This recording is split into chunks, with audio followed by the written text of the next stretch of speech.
You are Uh, really... I'm recording now our conversation. Okay, fine. And So you are recording it. yeah, Okay. well, first of all, Andrea, I want to say thank you for accepting my invitation. No, no, it's a pleasure. To discuss interesting things is always a pleasure. I just hope I won't disappoint you, as they say. I'm sure you're not going to disappoint me. From what I read, in my mind, you're one of the best people on the subject today.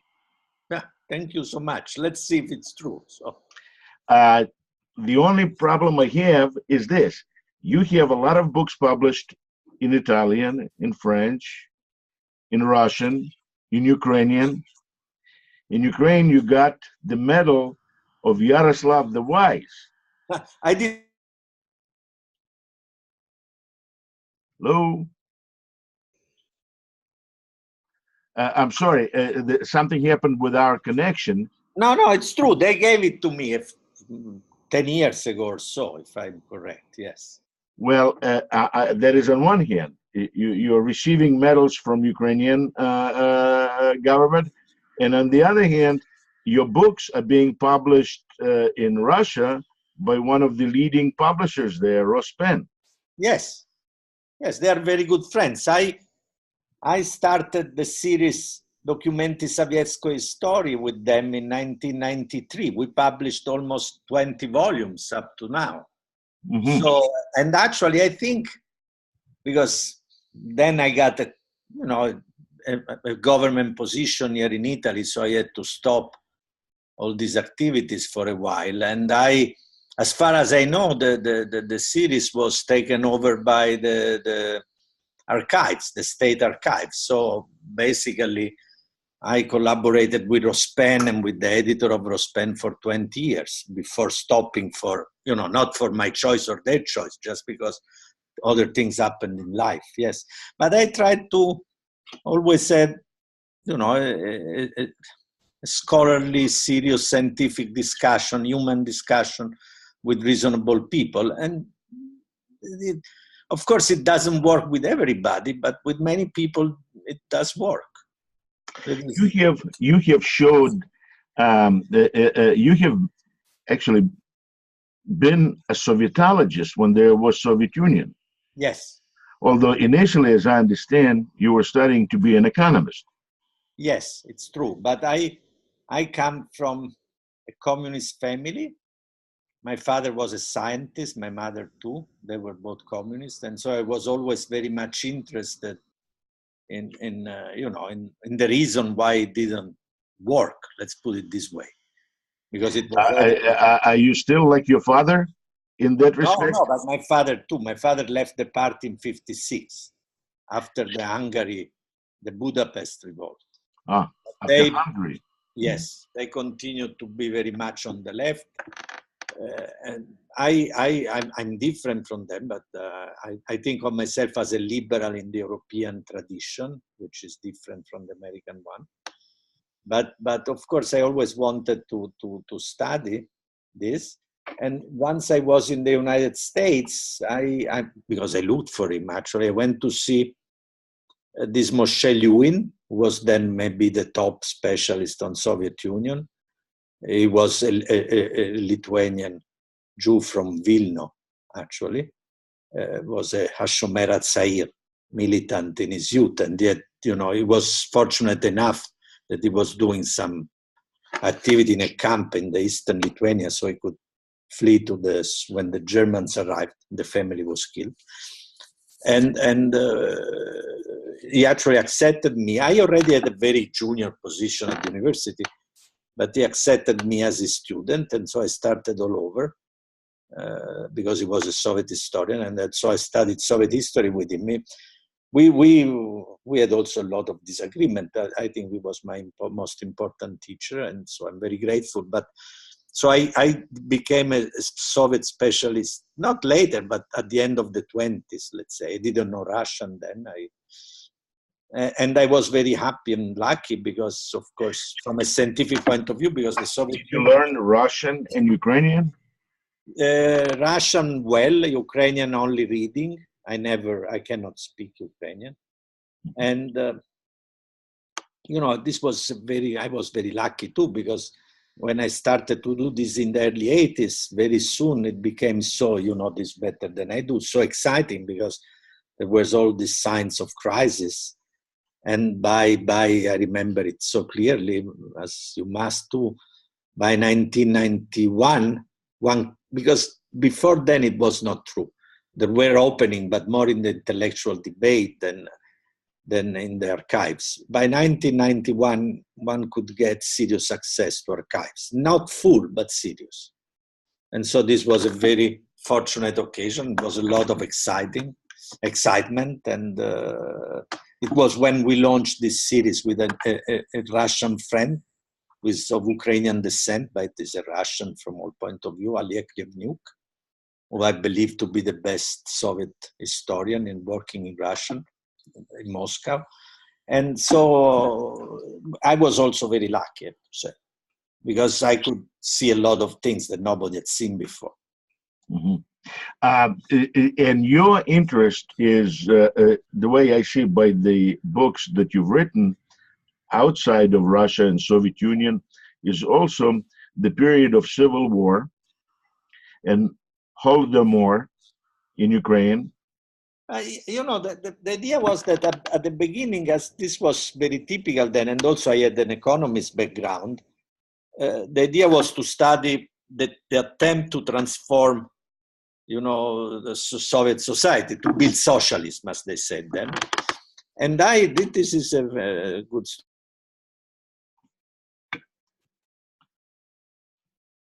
I never wrote, of this Georgy Pyatakov, who was the deputy head of the commissariat of heavy industry in the 30s. He was practically was the one who built Soviet heavy industry.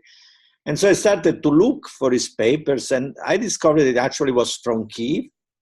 His father was a big industrialist in Kiev, a sugar industrialist, a Russian engineer. You know, Kiev was a Russian city by then. And that he had been the first secretary of the Ukrainian Communist Party and the head of a Ukrainian communist government during the civil war. So I started to study Ukraine as well, and the civil war in Ukraine. Actually, it started because I wanted to write about industrialization, and I was led in totally different territory. And this too was a great luck, because Ukraine, you know, it's so interesting also because it's a perfect representative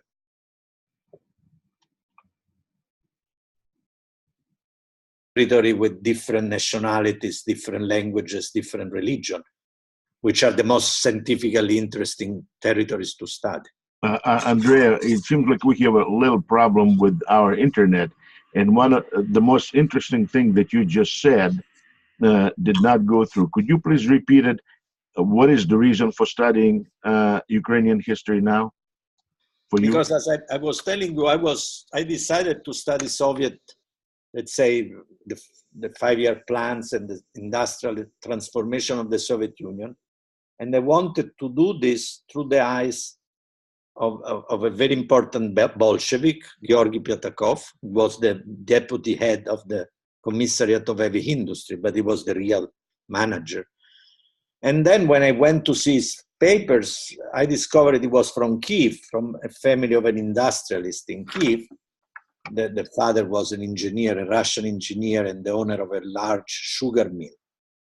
And he had been also the founder and the first secretary of the Bolshevik Ukrainian party, and then the head of a Bolshevik Ukrainian government during the civil war.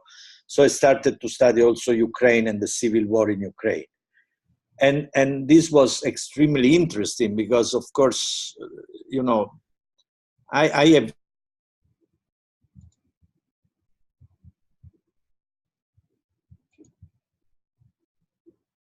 that is what you can call a mixed territory. That is a territory in which you have different nationalities, different religions, different languages. And in such situation, the ideological, political cleavages, social cleavages become very different from the usual one in a simple country like Italy, when we basically have only social cleavages.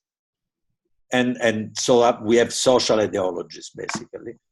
And instead in Ukraine, especially during the civil war, with all those state attempts at state building, you had several, you know, from the nationalists, the local nation, the socialists, the whites, the reds, you know, you even have an anarchist attempt at state building in Ukraine during the civil war with Makhno, who still had to build a police, an army, special. And so I started to study state building in mixed territories and the ideologies that are specific to state buildings attempt in mixed territories. And this to me was quite interesting. As to the Holodomor, this too was, you know, in life also the case is very important. I was working in the US then at the beginning of the 80s. Then I had to stay a few months in Italy. And I decided to go through the archives of the Italian Ministry of Foreign Affairs, like in 86, to look what there was, not to waste my time. And I discovered there all these papers about the consular reports about the famine, because it ends the 1932-33 famine, because it ends up that Italy had the second or the third largest network of consulates in Ukraine. The largest one was the German, and the Polish, of course, were the largest ones. But the German papers, we are still looking for them. There are very few. I think the Soviet took them in 45, so that we have very few documents. They must be somewhere in the archives in Moscow, I believe. The Polish one then were not available because there was still a socialist state. So the Italian consular reports were the first important one. That's why they gave me a medal, by the way, the medal, because basically of these documents. And they were extremely specific, extremely detailed. I think they're still the best that I saw. And they all brought board the mark of Mussolini. Mussolini personally read all of them and, you know, signed at the margins with his blue pencil, because he was a socialist. So he was, in his youth, he had been a socialist. So he was extremely interested in this. And so I started to study this famine. And although it's not my main research theme, I continue to study famines and political famines to this very day. Also in a comparative perspective. I recently studied political famines in China and the Soviet Union, for example. Or not only in Ukraine, also in Kazakhstan, for example. I have to say, you know, that reading what you wrote about Holodomor, and I know that there's many different opinions about the causes, the reasons, and why it was done, but I agree with you, basically. You know, your approach to me sounds the most reasonable. I think if you want to discuss this, because I think this is very interesting. By the way, I think that now the most interesting discoveries are about Kazakhstan at this moment. I think that the Ukraine part is more or less clear, as you said. You can make very reasonable. The Kazakhstan one that started before, up until now, I was imputing it, and I was not the only one, even people that studied specifically to sedentarization, you know, modernization against nomads. And instead now it comes out that it's very clear there is a specific order to take the meat to feed the Slavic cities in the European part, even including Kiev and Kharkiv, because by 1931 they didn't have meat anymore because the peasants slaughtered their animals because of collectivization. And so they were not able to feed urban populations and army. And so they took all the herds and they died. So from this point of view, it was not out of racism in this way. It's just that they needed politically the meat. In both cases, it's socialism in action. Yes. Accompanied by a particular culture of unrestricted violence. Yes, but what is fantastic in a way is that there was no ideology in this. Yeah. Because if you think of the Nazis, even in Ukraine, the Ukrainian case, there was an ideological component in Stalinist. A little bit, not that much. But not that much, but there was a little bit. Right. In this case, there was absolutely none. There is a very cold order. We need the meat to feed the cities, Right. so take this. It's very amazing. Andrea, I want to ask you a question. We have only, 10 minutes or so left. When you look at Ukrainian nationalism, Yes. do you differentiate any tendencies within it? Because, for example, a few months ago, they placed monument of Petlura in Vinnytsia. Yes, I know. He is becoming a great Ukrainian in Ukrainian conscience. That is on top of Bandera, Shukhevich, not to say anything about Gonta, Zhelezniak, Khmelnytsky, and on. Now, as I mentioned to you in email, for me as a Jew, that is the key issue. What to do about the Ukrainian nationalism, which is the ideological foundation of new Ukrainian state? I will tell you of course, my opinion. Please. Ukrainian nationalism has a very, how to say, not linear history, because it started as a very leftist movement. Even in 1918-19, but for Skoropadsky, who was closer to the Russian actually than he was to the. If you think of Vinnychenko, even Petlura, they were all socialists. Clearly, by the late 1920s, and not simply socialists, but in certain sense, Marxist. fellow Semites. I mean, they Yes, liked Marxist. Yes, absolutely. Yeah. By late 1920s, they clearly did a switch to fascism. Clearly. Well, you mean Dontsov, not necessarily Petlura. Petlura was killed in 26, so we never know what it will happen. Sure. Petlura was killed by Schwarzman. That I think was indeed maneuvered by the Cheka, by the way. But Petlura is, if I may say, interject, Petlura in Ukraine is not remembered actually for the few years he spent in France after. No, but for the part.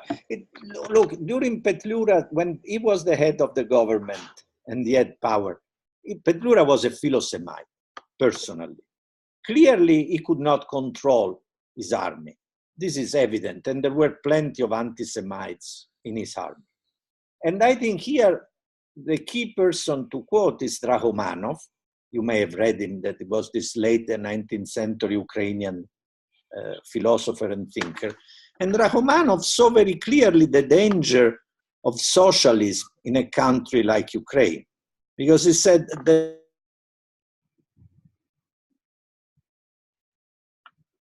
Andrea, sorry once again. I mean, I don't understand what's the problem. Drahomanov said what?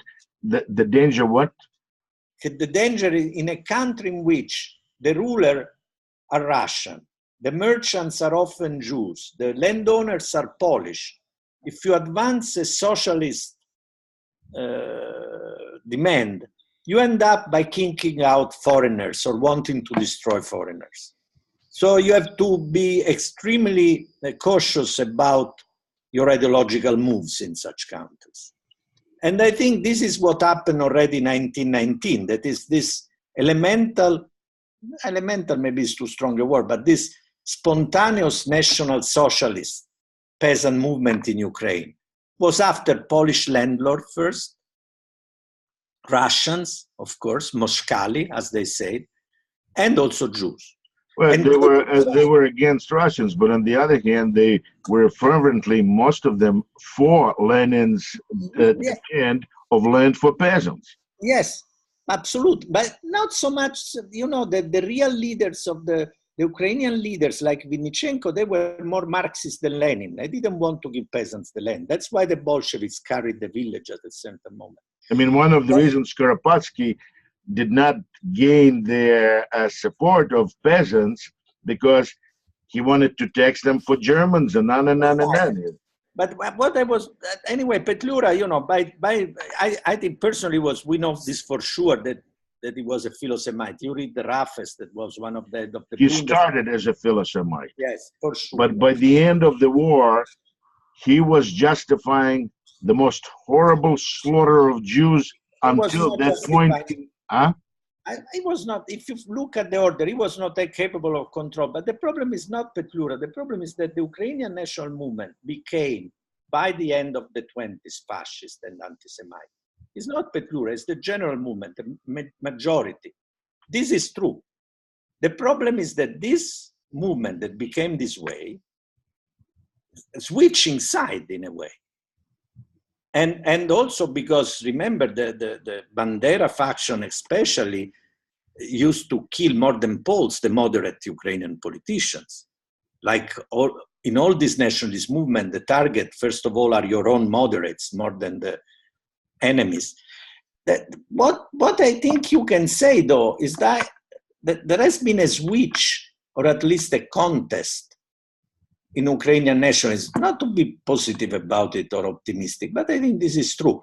That is, you have now in Ukraine, in the past, since actually even before the fall of the Soviet Union, if you think at the Ruch movement, at the Shestidesiatnik in Ukraine, there has been an attempt to redefine the Ukrainian nationalism in a more open way. And who of Ukrainian nationalists do you see Ukrainians hold as their source of worldview?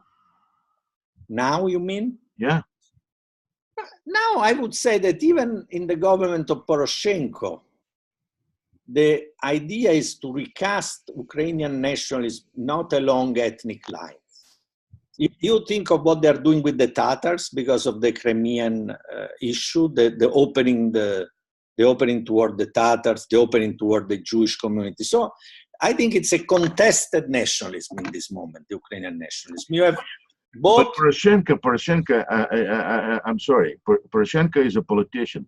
I do not see him as an ideologue of any form of Ukrainian nationalism. No, he's not an ideologue, but he is allowing this contest. If you go to Kiev, I go there not often, but twice a year I do go. There clearly is a contest within Ukrainian nationalism between an ethnic definition of it, that is the old one, if you want, and the more open, non-ethnic definition.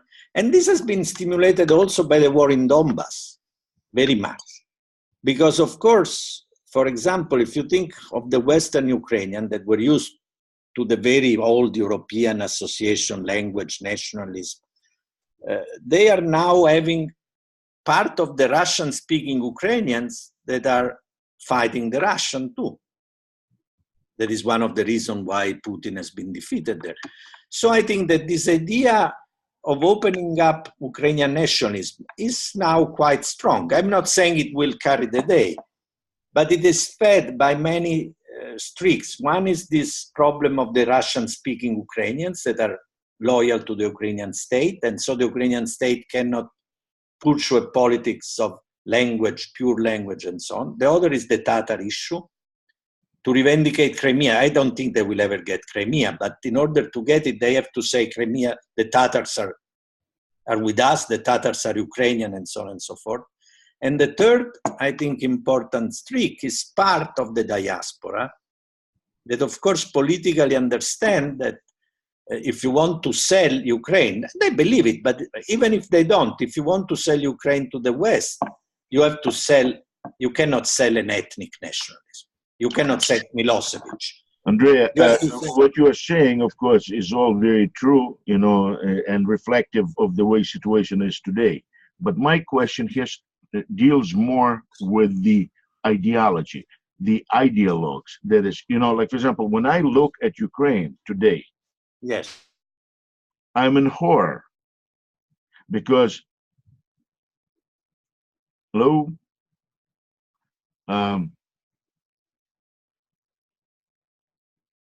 I look at Ukraine today. When I look at Ukraine today, I do not see any place for a democratic nationalist perspective, for ideology that is would be considered Ukrainian ideology for democratic nationalist perspective. No, this I would not agree. I think that it's a very contested terrain, and anytime I go there and I meet with also not important, but senior government official, I always and historians, of course, I meet with plenty of historians, and historians are important state builders in a way. I find that the trend to define Ukrainian nationalism not in ethnic terms is very strong, which does not mean it will carry the day, because of course there is also another strong tradition. But I think that now, at the present, strategically, even strategically, in a pure now convenience term, given what is now the position of Ukraine vis-à-vis Putin, and the position of Ukraine vis-à-vis the West, is not convenient for them to define themselves ethnically. I understand. I agree with you. So when you talk to Ukrainians today, you hear what they want you to hear. But at the end they have to believe in what they say. But some of them do for the moment, but most of them, the most dedicated Ukrainians, don't. For example, Andrea, and when I look at this, this is what amazing to me. When I look at Ukrainian or at ideologues of Ukrainian nationalism, Petlura comes out as the most democratic-minded person. Petlura was much better than Bandera, if we want to be open. That is, and Bandera was better than Bandera was much worse. Bandera, Melnitsky were much worse. Petlura, I think Petlura is not as, historically speaking. Petlura came out from Eastern Ukraine. Petlura had dealings with Jews all through his lifetime. Petlura could not imagine Ukraine without Jews. That's not, I understand. But nonetheless, his monument is placed in a house that was confiscated without compensation from a Jewish guy, Boris Lvovich. No, but look, if you are telling me that there are serious problems with Ukrainian nationalists, this I know very well. It's unquestionably true. And talking about Ukrainian nationalism, you have Catholics in the West, you have Orthodox of different kinds, in the center and the West, yes. And you have Russian speakings in the East, yes. Ukrainian speakings in the West, differently Ukrainian speaking, in the center of Ukraine. So the question then arises, what does it mean to be Ukrainian? Sure, they will succeed, because nothing is granted in history. If they want to build a Ukraine today, in this strategical political situation, they can do this only with an open concept of a civic national ideology. Otherwise, they cannot. I was there in Vinica in September. Yes. And talking to some people there who represent the new Ukrainian intelligentsia. Mm-hmm. And do you know what one guy tells me point blank to my face? What? That Hitler was the great leader. Look, within the Ukrainian nation, there is a fascist trend. And this trend has been dominant for about, I would say, 30 years, from 25 to the late 50s. From this, there is no doubt. So this as a place, this is so, and this is very horrible and very dangerous. I think that as it switched from socialist to fascist, in the past, it doesn't mean it will. It can switch from, let's say, ethnic nationalist, like Milosevic kind ideology, to an open one. What I find comforting is the thought that today is for them convenient to follow an open approach, because with a close one, they will lose also the Russian-speaking Ukrainian. They would lose the Tatars, they would lose support in the West. So it's not, even if they're not fully convinced, it is better for them to believe this. Okay. And I think that this is what and also the diaspora understand this. Not all, of course, there is a fascist diaspora for sure in Ukraine, and there are still Banderites in the diaspora. There is still a Bandera organization in the diaspora, which is understandable in the sense, I'm against totally, but it's understandable in the sense that there were white Russian organization in the States up to the 50s, because the past always leaves legacies that are also people, organization, bonds. But I would say that nowadays the attempt is an open one. I'm not, if you ask me, will they succeed? I am not convinced, in the sense that clearly all over Eastern Europe now, there is a redefinition of statutes and of concept. The Polish case is perhaps the most interesting one. And the Hungarian one too is very interesting, in the sense that there I'm more pessimistic actually than I am on Ukraine, because of strategic position. Despite the fact that Poland and Hungary is now part of United Europe, huh? But they have no incentives to behave well. No incentive, huh?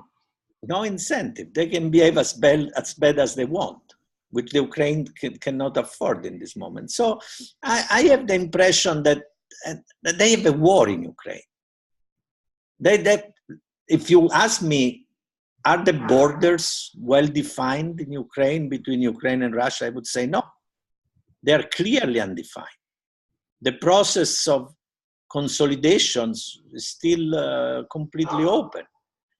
And I think, for example, Kharkov or Kharkov, or as you want to call it, will it be solidly Ukraine or will it go to Russia? This is still very open. That is, while in Yugoslavia the situation precipitated in few years, let's say in 5-6 years, with an open war. In the former Soviet Union, fortunately at the beginning, I hope this could be done without wars. So basically, you're saying that Putin's threat to Ukraine is one of the major factors guaranteeing the open-mindedness of Ukrainians? That's what you're saying? The line fell again. I'm sorry. The Putin, yes, the Putin. You were saying that you're saying that Putin is a factor for keeping the ideal of democratic Ukraine alive. That's what you're saying. Absolutely, it's one of the factors. Yes, absolutely. Andrea, you know, I have to say, I wish Americans read more of your books. That is number one. I've looked at the Amazon. There's several books. You know, I invite everybody to take a look, because you're one of the original minds on the subject. You're one of the most interesting people, you know, that I came across on the subject, and I've dealt with the subject for a very, very, very long time. I know. I read about your biography, and I'm very honored to talk to you. Thank you. And I have to say that Americans need to know more of you. I took a look at Wikipedia right before our conversation. I see there's things in Italian, in French, in Ukrainian, in Russian, but no English. No, there is a little in English. There are articles. There are. And not in Wikipedia. Oh, no, but I can send you. I will send you. And we need to put it in there. And also your books, you know, like, for example, look at this, your history of the USSR, your books on Holodomor, your articles on the situation in Gulag after the war. One of the most interesting articles was written a long, long time ago. You know, I read it. It was amazing. Thank you. No, that came out well, because I was lucky. I met, again, these are also always good encounters that make you discover things. And also, the way you write, and your translator there done a great job. It's easy to read, and it's fun. It's very insightful and very interesting thing. Thank you. I will send you what I have in English. Thank you very much. And we'll see. Maybe we'll continue our relationship, I hope. And yes. I want to thank you very much, Andrea, for your time and for your conversation. You're a busy man, and I will put it, and hopefully other people will be interested in things that you write and what you have to say. Thank you so much. Have a nice Sunday. Bye-bye. Thank you. Thank you. Bye. Bye.